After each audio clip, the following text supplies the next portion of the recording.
Assalamualaikum warahmatullahi wabarakatuh.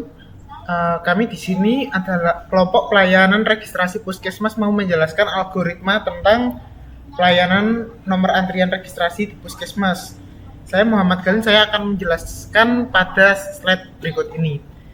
Penerapan registrasi online dan di tempat merupakan pelayanan Puskesmas, di mana pasien akan mendaftarkan yang memiliki atau tidak memiliki nomor rekam medis di Puskesmas tersebut. Hal ini dapat dilakukan secara online ataupun mendaftarkan diri secara langsung di tempat pelayanan tersebut. Tujuan dari dilaksanakan kegiatan ini adalah agar semua pasien dapat mendapatkan kepastian pelayanan di Puskesmas berupa tanggal dan jadwal kedatangan pasien, sehingga pasien tidak harus menunggu lama untuk mendapatkan penempatan reservasi di antrian Puskesmas. Dan data registrasi tersebut akan berakhir dengan diarsipkan untuk dijadikan beban arsip untuk catatan dokter, melakukan observasi dan diagnosa, baik rujukan ataupun antrian pengambilan obat. Lalu di Puskesmas sendiri semua kegiatan dilakukan di dalam gedung, di antara lain pendaftaran, poliklinik, dan juga apotek. Kriteria yang dibutuhkan dalam melakukan pendaftaran ataupun registrasi adalah jika online, pertama siapkan perangkat bisa komputer ataupun smartphone yang bisa dibawa kemanapun dan kapanpun untuk melihat log registrasi pendaftaran pada pasien. 2. Perangkat internet untuk terhubung ke jaringan layanan Puskesmas. 3. Registrasi online Puskesmas. Untuk check-in di tempat ataupun di Puskesmas tersebut, yang pertama, petugas registrasi pasien ditempatkan di reservasi loket pendaftaran untuk melobi pasien yang diurutkan berdasarkan antrian yang ada di antrian online ataupun tidak. Yang kedua, registrasi telah disediakan untuk perawat mencatat data milik pasien. Ya, dari sini, nama saya Handi Faiz dan di sini saya akan menjelaskan bagaimana pengelompokan data, sumber data itu didapatkan untuk dijadikan entry di lebih antrian pasien tersebut. Nah, di sini kita melihat sumber data yang harus kita peroleh itu didapati dari setiap individu pasien yang akan datang. Habis itu diinputkan dalam nomor urut antrian, itu entah online atau tidak, lalu akan disortir menggunakan nomor urut antrian tersebut berdasarkan poliklinik masing-masing tempat dan tujuan. Nah, data yang dicatat itu meliputi yang pertama identitas pasien yang bersangkutan, mungkin terutama NIK, kartu keluarga dan seterusnya. Yang kedua, nomor rekam medis yang jelas tertera di dalam data diri pasien. Yang ketiga, unit pol yang akan dituju. Yang keempat, cara pembayaran untuk pendaftaran ini apakah dibayar melalui JKN atau non JKN, atau BPJS atau non BPJS, mandiri ataupun dan seterusnya. Saya Fikir Haikal. Di sini saya akan menjelaskan alur pendaftaran pasien di Puskesmas. Jadi di sini pasien datang sampai pasien membayar registrasi akan saya jelaskan. Yaitu pasien datang dengan ataupun tidak membawa registrasi online. Kemudian pasien menyerahkan registrasi online tersebut untuk didata sesuai kebutuhan. Di sini ada jika pasien tidak membawa registrasi online, maka disuruh untuk mendaftar di loket registrasi, lalu ambil nomor urut antrian. Kemudian pasien disuruh duduk di ruang tunggu untuk menunggu dipanggil sesuai nomor urut antrian tersebut, termasuk detensi darah. Setelah proses nunggu dan detensi sudah selesai, maka setelah itu pasien selesai pemeriksaan dan kembali ke loket registrasi untuk proses pembayaran. Untuk selanjutnya, saya akan menjelaskan tentang diagram alir atau biasa disebut flowchart. Dari algoritma pendaftaran dan input data pasien hingga pencetakan nomor antrian pada puskesmas. Yang pertama, pasien akan mendatangi bagian administrasi dan menyerahkan data yang diperlukan. Kemudian, bagian administrasi akan menginputkan data pasien yang berisi nama, NIK, atau apakah pasien punya BPJS atau asuransi kesehatan lainnya. Apabila data yang dibutuhkan sudah lengkap, maka pasien akan diberikan atau dicetakkan nomor antrian. Dan apabila data yang dibutuhkan belum lengkap, pasien harus melengkapi dahulu. Seperti contoh, pasien lupa membawa KTP atau hal yang lainnya. Penginputan data ini nantinya akan digunakan sebagai kartu rekam medis untuk pasien dan akan tersimpan di database puskesmas sebagai data pengunjung. Hal ini akan memudahkan pihak puskesmas untuk pencarian data kembali apabila diperlukan. Sebagai perbandingan, penggunaan sistem informasi ini akan memudahkan pengguna dalam pencarian data, karena nantinya hanya tinggal memasukkan data pasien yang menjadi primary key. Beda halnya dengan sistem penulisan manual menggunakan buku, yang membutuhkan waktu lama dalam pencarian data. Untuk proses selanjutnya, apabila nomor antriannya sudah dipanggil, pasien bisa langsung menuju ke dokter atau poli yang telah dipilih. Dan setelah proses pemeriksaan selesai, dokter akan memberikan resep dan nantinya pasien akan diarahkan menuju ke. Bismillahirrahmanirrahim. Assalamualaikum warahmatullahi wabarakatuh. Halo semuanya, saya Mas Hanif Faiz. Di sini saya akan menjelaskan program sederhana bagaimana sebuah antrian dari registrasi puskesmas itu berjalan gitu ya. Karena di sini tidak ada keterangan bagaimana sebuah registrasi online itu kan harus sebentar. Jadi registrasi online itu kan harus pakai PHP admin ya untuk memberikan list database itu ya. Dan juga untuk kalau katakan kita membuat import database itu kan mungkin bisa pakai MySQL tapi itu terlalu ribet menurut aku. Jadi dan juga aku coba itu kok masih nggak berhasil ya. Maka di sini saya akan mencoba menggunakan program sederhana aja untuk bagaimana sebuah antrian itu berjalan gitu ya. Di sini ada 3 variabel, antrian dokter umum, gigi, sama bidan. Nah, penggunaan fungsinya di sini aku menggunakan def function untuk menambah pasien di sini ya. Jadi katakan untuk def di sini dijelaskan keterangan variabel ini tambah pasien, diberi 4 parameter ya. Ini nama, NIK, BPJS, sama poli ini ya. Lalu kondisi if ini digunakan untuk meriksa mana poli yang dituju itu yang mana. Kalau di sini kan poli, di sini ada keterangan dokter umum sama dengan dokter umum. Berarti nanti ngisinya harus dokter umum gini ya. Jadi nggak perlu atau nanti ya. Jadi udah isi dokter umum sih ya. Lalu di sini keterangan selanjutnya ada poli, gigi, dan juga seterusnya bidan. Lalu setelah itu kita tambah variabel baru, antrian dokter umum, lalu ditambah append. Ini untuk menambah parameter baru, nama, NIK, BPJS di sini untuk menanyakan nomor urut berapa. Habis itu ada variabel baru nomor urut di sini nanti untuk menerangkan ini untuk dimasukkan ke antrian integer antrian berapa. Katakan nanti aku mau menambah pasien ini, nanti diurutkan dari len ini untuk bukan string integer ya mungkin ya. Jadi dari sini 1 nanti kalau ada tambahan pasien tapi dengan antrian dokter yang sama atau poli yang sama nanti ketambah 2 gitu dan seterusnya seperti ini. Nah, lalu dari sini nanti akan di-print poli yang dimasukkan tidak valid. Kalau misalkan namanya salah, kalau misalkan dari nilai kembali return ini loh. Nah, di sini kan diberi keterangan nilai return. Nah, return itu kan nilai kembali dari div function ini ya. Kalau diisi salah ya maka di sini akan terjadi. Tapi kalau benar, maka kondisinya diisi benar, namanya ini, terus NIK-nya apa, terus poinnya apa, nomor urutnya apa, kalau benar ya maka yang dihasilkan akan seperti ini.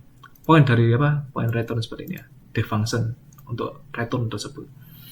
Nah, lalu yang kedua, di sini ada def function juga untuk menambah input data pasien. Nah, di sini keterangannya ada ada nama untuk menginput nama pasien, NIK untuk input NIK BPJS juga. Nah, untuk BPJS ini kan diberi kondisi if lagi ya, karena kan ada yang mau ngisi apakah BPJS itu ada yang gunakan, ada yang enggak gitu kan. Maka diberi input juga kalau misalkan BPJS itu dalam kondisi true Y itu ya, kan kondisi true ya, bukan false ya mungkin. Maka nanti akan diberi input nomor BPJS pasien seperti ini. Nah, kalau misalkan kondisi tidak, maka diberi keterangan non seperti ini. Lalu hasilnya akan dari poli tersebut akan masukkan poli yang dituju ini. Oh, ini maksudnya kalau masukkan poli yang dituju ini dokter umum itu nanti yang buat ngisi poli apa gitu ya, dari poli tersebut. Nah, ini loh keterangan poli ini loh. Aku sempat lupa ya. Nah, baru di sini tambah pasien. Ini seterusnya itu dari input dari def function ini. Jadi menginput fungsi poli dari data def functionnya ini, baru mungkin menambahi variabel dari tambah pasien ini. Langsung kita ambil contoh. Oh, sebentar, ini kan ini kan limitnya ada 4 ya untuk ngambil contoh ya. Katakan gini, oke, di sini saya akan mau mencoba menerangkan bagaimana sebuah proses nested loop namanya. Nah, seperti ini. Bagaimana sebuah lebih ke bagaimana penerapan for i in range untuk looping di sini itu digunakan. Bentar. Ini katakan ini nggak perlu ya. Tapi ini kita perlu untuk menambah input data pasien. Sebentar, katakan kita mau nambah for i range berapa ya? Kita mau limit 3 gitu aja ya. Lalu coba kita print seperti apa ya, data pasien. Sebentar, terus kalau pakai i berarti harus berarti gini aja, i plus 1 ya, karena kita akan menambah 1. Berarti nanti keluar print pasien keberapa ya. Yaudah, nggak apa-apa. Tapi yang gini aja, ini kan daripada kita katakan gini, kita mau memberi contoh 10 pasien kan harus input data pasien ini peng 10 gitu kan, nggak mungkin ya. Jadi mungkin sekiranya cocok seperti ini aja. Langsung kalau misalkan sekiranya sudah, kita coba cek. Oh, sebentar. Ini harusnya yang di depan sini. Yap. Oke, mungkin ada kesalahan di sini. Bentar.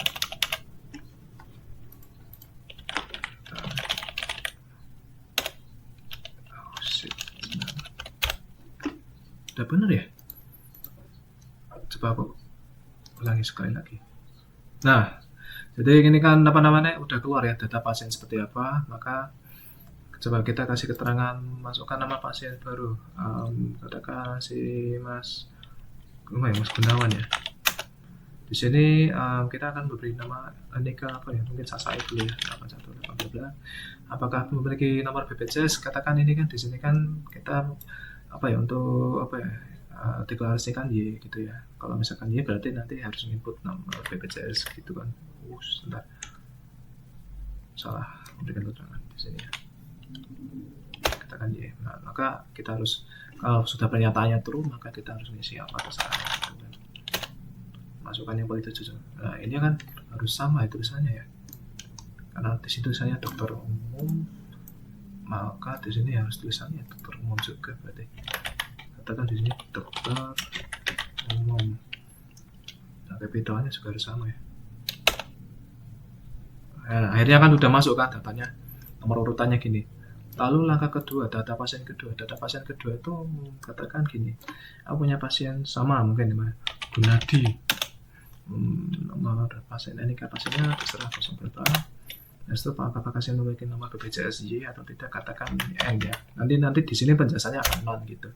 langsung kan di sini kan tidak ada apa ya, keterangan apa ya, input lagi ya, karena sudah apa ya, keterangannya none, jadinya ya apa ya, masukkan poin ke-7, katakan sama ya, mungkin dokter umum ya, karena coba kita menambahkan apa ya, list data pasien tersebut, tapi apa namanya, nomor urutnya itu nambah kedua, tetapi ya apa namanya, tidak diberi keterangan apa namanya, apakah pasien ini menggunakan BPJS atau tidak, tapi nanti setelah ini ya mungkin ya.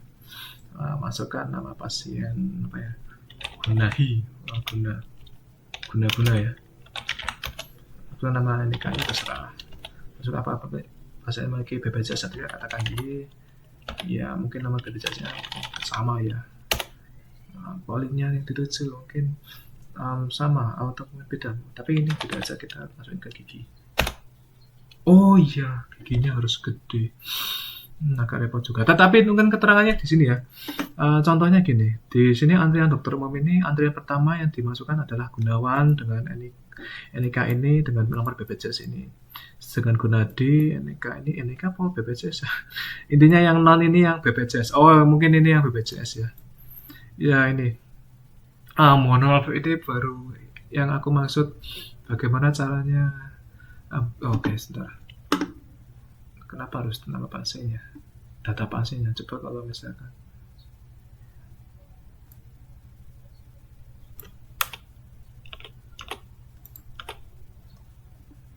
bisa nggak sih?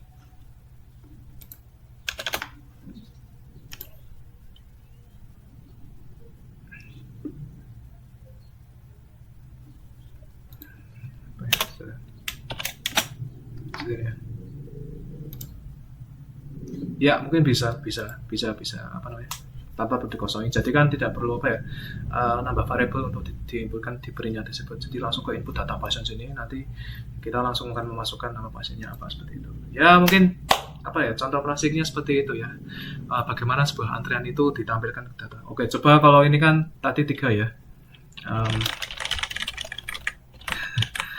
ya ini nggak ada keterangan aneh ini ya. Katakan ini kita beri 5 dulu, maka nah kalau misalkan ada contohnya 5, coba kalau kita apa ya, masukannya benar-benar semua gitu ya, namanya siapa ya, Gunawan lagi, aduh NIK-nya 9 bla bla bla, terus ini katakan Y, nomor BPJS pasiennya bla bla, lalu polinya apa, dokter umum, maka pasien Gunawan ini masukkan nomor urut 1 ya, ini antrian nomor 1 seperti itu ya. Lalu masukkan nomor siapa ya, Hadi, apa ya, aduh apa itu, salah tulis tapi nggak apa, ini apa mungkin, maka kita masukkan BPJS ini, lalu polinya gigi dengan gigi G-nya harus besar, ini agak repot juga ya. Nah akhirnya dimasukkan nomor urut pertama, lalu apa ya, kenapa harus G-nya besar ya, karena sininya harus ini, karena di function sini ya G-nya besar juga ya, sudah nggak apa-apa lah. Elang, katakan Elang ini lagi sakit, NIK-nya beri nama 99, BPJS-nya Y, baru nomor BPJS-nya ya juga terserah, katakan dokter umum juga ya.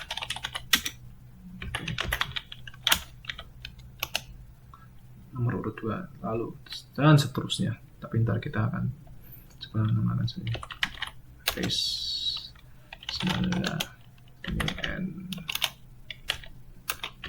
Kalau salah nanti nggak keisi datanya.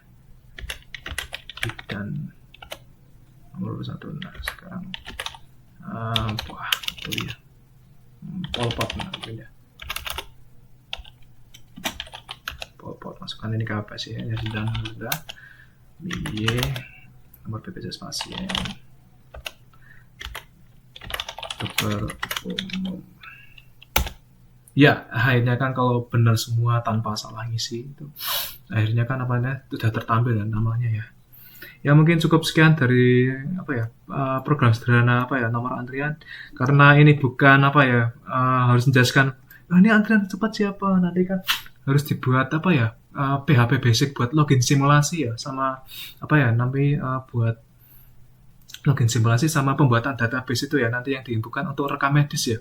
Iya, harusnya kan juga sama rekam medis, tapi aku nggak tahu cara inputnya seperti apa. Mungkin harusnya taruh di sini ya, rekam medis. Tapi kenapa kalau ditaruh lagi nomornya kan? Berarti kan aku harus perlu mengisi lagi untuk apa ya? Bagian nomor urut apa? Tapi yang perlu di sini nomor rekam medis. Katakan kalau salah ya harus unik juga kan ya. Mungkin cukup sekian dari apa ya? Presentasi demonstrasi program sederhana sebuah penerapan dev function sama apa ya looping ini ya. Tadi kan input data pasien aja kan, sekarang kan tak tambahin ini. Ya cukup sekian, terima kasih. Wassalamualaikum warahmatullahi wabarakatuh. Di sini saya akan menjelaskan proses kegiatan selama pasien berada di poli.